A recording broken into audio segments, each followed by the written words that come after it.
형법 총론. 일반 그 국가직 문제와 다른 것만 7문제가 다른 문제가 나왔는데 그 7문제만 좀 보겠습니다. 11번 가봅니다. 11번 피해자의 승낙이라고 되어 있는 거. 자, 피해자 승낙에 대한 설명으로 옳지 않은 것은 그렇습니다. 갑이 을과 공모해서 교통사고를 가장해서 보험금을 편취할 목적으로 우리에게 상해를 가했네. 자, 상해를 가한 것에 대해서 피해자 승낙을 인정할 수 있느냐? 우리 판례가 사회적 상당성을 요구한단 말이에요. 이게 상당성을 요구하기 때문에 이게 지금 보험금 편취하려고 한 거 인정 못한다고 그러죠, 우리 판례가. 그래서 위법성이 조각된다고 할 수 없다.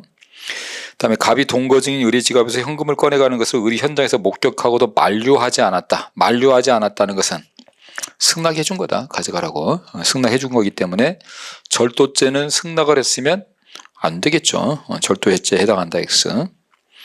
문서 위조죄가 공공의 신용을 보호비를 하더라도 사문서를 작성하면서 명의자의 명시적이나 무시적인 승낙이 있었다면 당연히 위조죄 안 되는 것이고, 의사의 진단상의 과오가 없었으면 당연히 설명받았을 자궁의 임신에 관한 내용을 설명받지 못한 피해자가 수술 승낙을 했더라. 이건 유효한 승낙이라고 볼 수는 없다. 근데 여러분 거기 그 내용을 설명받지 못했다고 되어 있잖아요. 그럼 내용을 설명받지 못했을 때 그 승낙이라는 것 자체가 지금 보면 그 자궁의 임신이잖아요. 자궁의 임신에서 하나 기억할 게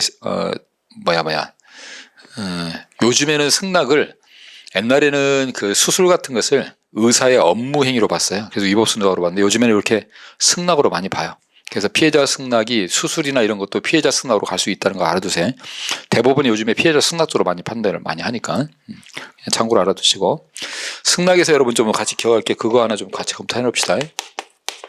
승낙이 구성요건을 조각하는 양해가 될 수도 있고 위법성을 조각시킬 수도 있죠.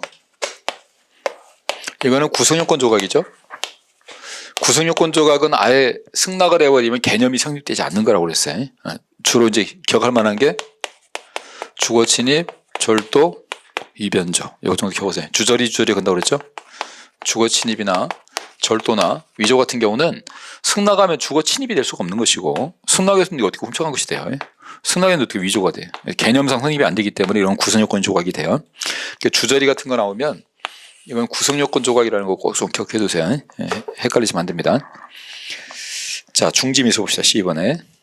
결과 발생이 가능한 범죄의 실행에 착수하고 그 범죄가 완수되기 전에 자기의 자유로운 사유에 따라 범죄 실행일을 중지한 경우에 그 중지가 일반 사회탐정상 범죄를 완수하면 장애.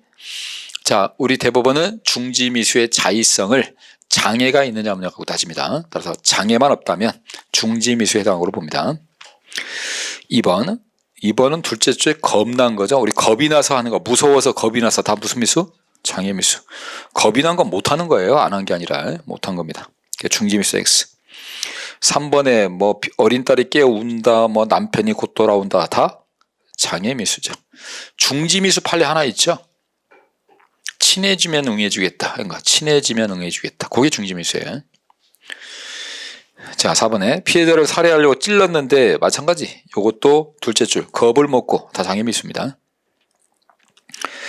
자, 13번 정범이 실행의 착수에 이르지 아니한 예비 단계에서 가공한 자는 예비죄의 공동정범 물론 종범으로 처벌할 수 없다. 자, 우리 예비 단계에는 실행의 착수가 없기 때문에 종범은 성립할 수 없습니다. 교사방조는 안 되지만 뭐는 될 수 있다. 공동정범은 될 수 있다. 같이 준비는 할 수 있잖아. 공동정범은 할 수 있다. 그래서 공동정범까지 처벌할 수 없다고 드린 겁니다. 2번 살인죄를 범할 목적이 있다면 살인의 준비가는 고의가 인정되지 않아도 예비죄는 성립할 수 있다. 우리 예비죄는 고의범밖에 없어요. 과실이라는 건 있을 수 없고, 예비죄는 고의 앤드 목적입니다. 고의 앤드 목적. 목적범이라는 것도 같이 기억하시고, 고의가 인정되지 않아도 당연히 틀린 거고요. 3번에 중지범은 실행에 착수한 후 자유로 그 행위를 중지한 때를 말하는 것으로 실행에 착수가 있기 전 예비 의무. 자, 예비 단계에서 중지미수를 인정할 수 없다는 게 우리 대법원 판례 입장이라는 걸 잘 아셔야 돼요. 우리 대법원은 실행에 착수가 없기 때문에 중지라는 관념을 인정할 수 없다고 했습니다. 4번에 간첩이 불특정 다수인인 경찰관으로부터의 체포 기타 방해를 배제하기 위해서 자, 무기를 휴대했습니다. 무기를 휴대했으면 살인 예비죄가 되느냐? 살인죄는 그래도 대상자가 특정이 돼야 돼요. 사람이 정해져야 예비라는 말도 할 수 있는 겁니다. 그래서 사람이 정해지지 않은 예비도 아니고 사람은 정했어. 그래서 칼을 샀어. 뭐는 돼요? 예비. 찌르려고 다가갔어. 그러면 미수. 알겠죠? 그래서 살인죄는 적어도 사람은 특정이 돼야 돼요. 그거 하시고 그 다음에 17번 봅니다. 17번. 나머지는 일반 국가직 문제하고 똑같아서 17번 문제. 자, 불능미수가 성립하는 경우는 그랬습니다. 1번 부동산을 편취할 의사로 이미 사망한 제 상대 소송. 2번 임차인 명의를 처로 변경하고 경매법원에 배당 요구한 거. 3번 소송 비용을 손해배상으로 소를 제기한 거. 우리 불능범으로 본 거. 우리 대법원이 세 가지 있다고 그랬죠. 사자, 임대, 비용. 사자 빌리는데 돈 들지. 사자 임대비용. 이게 사자 상대 소송. 요 임대차에서 처명의로 명기 변경한 거. 소송 비용 손해배상 청구. 세 개 그대로 나왔잖아. 그죠? 세 개 하고 4번은 뭐다? 한거 불능 상태라고 인식하고 추행했으나 피해자는 이미 사망한 상황이 됐다. 이게 불능미수. 판례 인정하는 거. 자, 18번 재형법정주의. 조례의 재정권자인 지방의회는 선거를 통해서 그 지역적인 민주적 정당성을 지니고 있는 주민의 대표기관인 건 맞지만 조례가 법률은 아니죠. 따라서 조례로 벌칙을 정할 수는 없다. 위임을 받지 않아도 된다. X.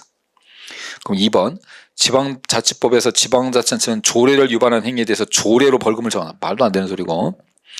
자, 3번 요거 판례죠. 결혼중개법에서 둘째 줄 신상정보의 제공 시기 및 절차 입증 방법에 대해 필요한 사항을 대통령이 정한다고 그랬는데 이게 대통령으로 정하라고 했을 때 그 정했을 때 거기 보니까 밑에 셋째 줄 이용자와 상대방의 만남 이전에, 자, 이전을 체크하시고 만남 이전에 신상정보를 제공할 의무를 부과하고 있더라. 자, 법에서는 신상정보의 제공 시기를 대통령으로 정하라고 했더니 대통령령이 언제 제공하라고 해놨어요? 만나기 전에 제공하라고 해놨다는 거예요. 그럼 이게 위임의 범위를 벗어난 건가요? 여러분 결혼 중개하려면 만나기 전에 줘야 돼요? 만나고 나서 줘야 돼요? 만나기 전에 주는 게 당연한 거지. 이걸 가지고 위반하고 하면 안 된다는 거예요. 그래서 요거는 한계를 일탈한 것이 아니다. 당연한 거다. 당연한 거. 4번은 쉽네. 공공의 안정질서 또는 미풍양 속자 들어가면 뭐라고 그러세요? 속을 알 수 없다. 미풍양 속 이런 걸 하면 명확하지 않다. 포괄임에 위배된다. 이렇게 하면 돼요. 그래서 4번이 맞는 지문이네요. 자, 19번. 업무상 배임자가 부작위에 의해서 행해지는 경우 그러한 부작위를 실행의 착수로 볼 수 있으려면 당연히 구속권자 결과 발생의 위험이 구체화한 상황에서, 이게 최근에 판례가 나와서 꼭 기억하라고 그랬죠. 그 상태에서 부작위가 이루어져야 된다. 2번. 행정상의 단속을 주된 목적으로 한 형사처벌 법규를 하더라도 명문 규정이 있거나, 명문 규정이 있으면 당연한 거고 그 뒤에도 기억하셔야 돼. 해석상 과실범도 벌할 듯이 명확한 경우, 해석을 통해서 과실범으로 처벌한 게 명확한 경우에도 과실범으로 처벌할 수 있습니다. 그래서 그 경우 제외하고는 고의 있어야 된다. 그래서 그 명문 규정하고 해석상 두 개를 다 기억하셔야 돼요. 3번. 아파트 입주자 대표회 회장이 자신의 승인 없이 동대표들이 관리소장과 함께 게시한 입주자 대표회의 소집 공고문을 손괴했습니다. 자, 이거 손괴죄 안 된다고 그랬어요. 우리 대법원이. 일단 이게 소집 공고문 자체가 아파트 주민들의 의사와 상관없이 붙었고, 상관없이 붙었기 때문에 그거 뗀다고 해서 상관없다고 봤어요. 우리 대법원이. 판례고. 그 다음에 4번에 3년 내 금고 이상에 해당하는 죄를 범하였는지는 3년의 기간 내에 착수가 있는지 여부를 기준할 것이고 기간 내 기수까지 이를 필요는 없다. 누범. 우리 누범은 밑에 금고 이상을 받고 종료된 다음에 3년 이내에 또 금고 이상의 죄를 졌을 때, 이게 누범이죠. 그래서 고종 쓰리고 그랬잖아요. 금고 종료 3년 내에 요때 또 금고를 저지르면 누범이다. 고종 쓰리고 2배. 이게죠? 2배인데, 그럼 누범이 되는 것은 이렇게 하는 게 누범이기 때문에 밑에 금고가 하나 있고 위에 금고가 하나 더 있어야 되는데 이렇게 범죄가 있었다는 거예요. 금고가 요때 시작해서 요때 끝났대요. 요거 누범 돼야 안 돼요? 당연히 누범 돼요. 요 위에 원래 걸쳐 있잖아. 이것도 누범 된다는 거야. 그래서 고종 쓰리고 요 3년 요 기간 안에 착수만 하면 돼요. 꼭 끝나야 되는 거 아니야. 요 그림 생각하면 돼. 이렇게 걸쳐 있어도 누범 된다고. 그래서 거기 보면 기간 내 기수까지 될 필요는 없습니다. 착수만 하면 돼요. 자, 20번. 부작위한 기망은 보험계약자가 보험자와 보험계약을 체결하면서 상법상 고지의무를 위반한 경우에도 인정될 수 있지만 고지의무 위반은 우연성이 중요하죠. 우연성이 살아있는 한은 사기가 아니라 뭐다? 보험이다.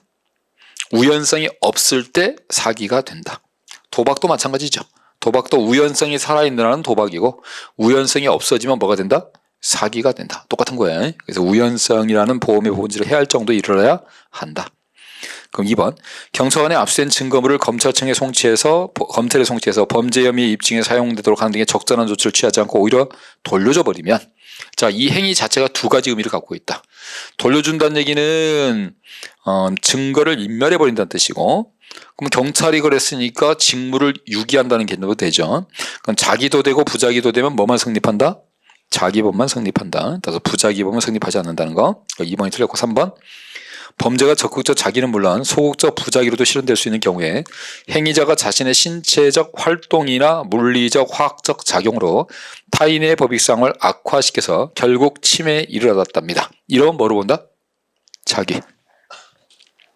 보람이 병원 사건이죠. 보람이 병원 사건에서 그거를 그냥 단순히 치료를 중단만 했다면 그럼 부작위가 될 수 있습니다. 근데 거기는 치료를 중단만 한 게 아니라 뭐까지 했어요? 퇴원 조치를 해버렸죠. 신체적 활동이나 작용이 들어가 버렸다는 겁니다. 그래서 그게 자기가 된다는 거 아시고.